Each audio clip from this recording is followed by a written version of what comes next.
years old that I felt like a boy. I didn't even know what I meant. It took me an hour to say it. It was really scary. I said it, and I felt better.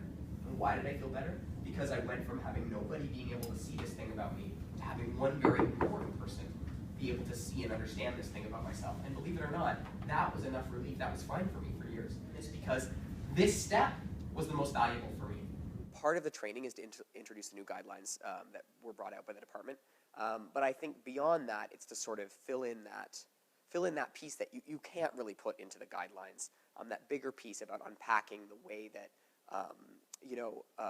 expectations around gender puts pressure on not just transgender students, but gender nonconforming students, taking a look at some of the ways in which we gender the world, gender our schools, and having people sort of understand some of the barriers that are faced by gender and or transgender and gender nonconforming students.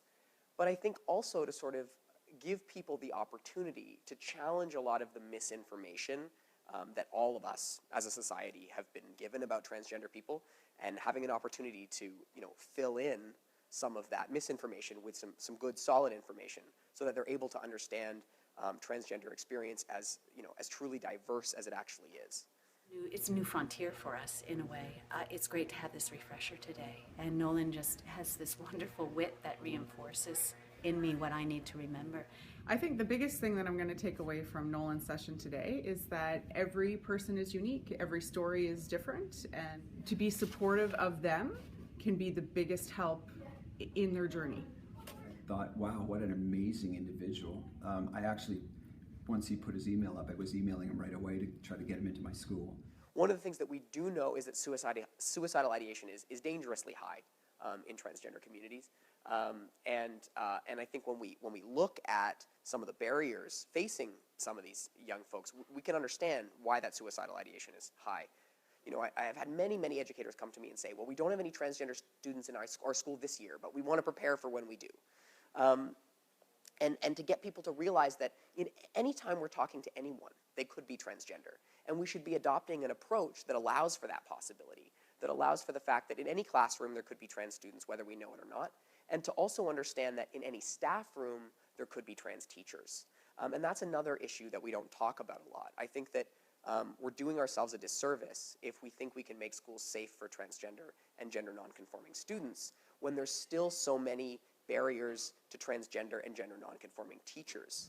You begin to look at it a little differently because you begin to cut through a lot of the labels and a lot of the preconceptions that people have had. Because alignment is about self-discernment. And I think that's a very powerful message.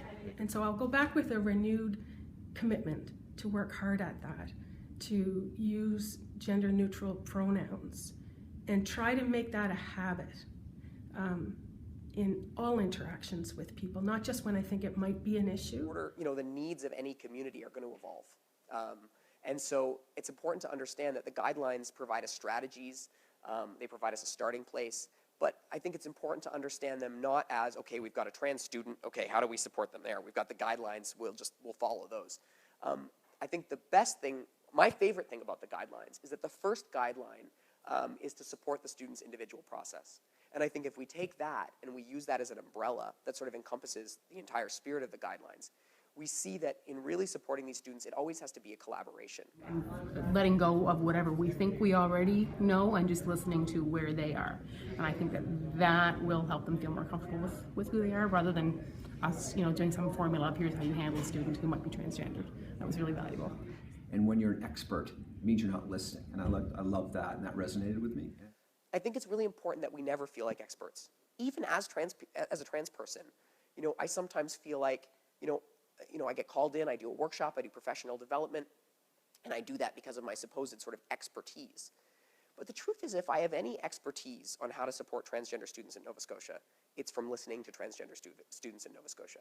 They really are the experts on what they need to be supported through the process. And the other thing that's useful about the guidelines is that sometimes a trans student, they don't know what is available to them. They don't know necessarily that it's their human right to have access to a washroom that matches their gender identity.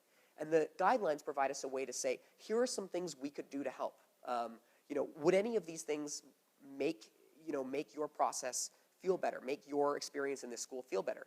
And I really like what Nolan was talking about today, and that you don't need to necessarily be sad for him. Yes, there might be some challenges, but there are challenges as any kind of growing up. It's just, it can be a wonderful thing because it can mean accepting who you are and being comfortable with that, and that's always a good thing. Well, I mean, it always comes back to how deeply embedded we are in our culture, and understanding that our culture hasn't yet made room for our transgendered youth in an equitable manner. So how I ask my questions has to be very thoughtful, knowing that they have yet to access equal power in our culture. So I have to make even more room for them in my space than I have to worry about with my kids that fit comfortably into the categories that culture is currently comfortable with.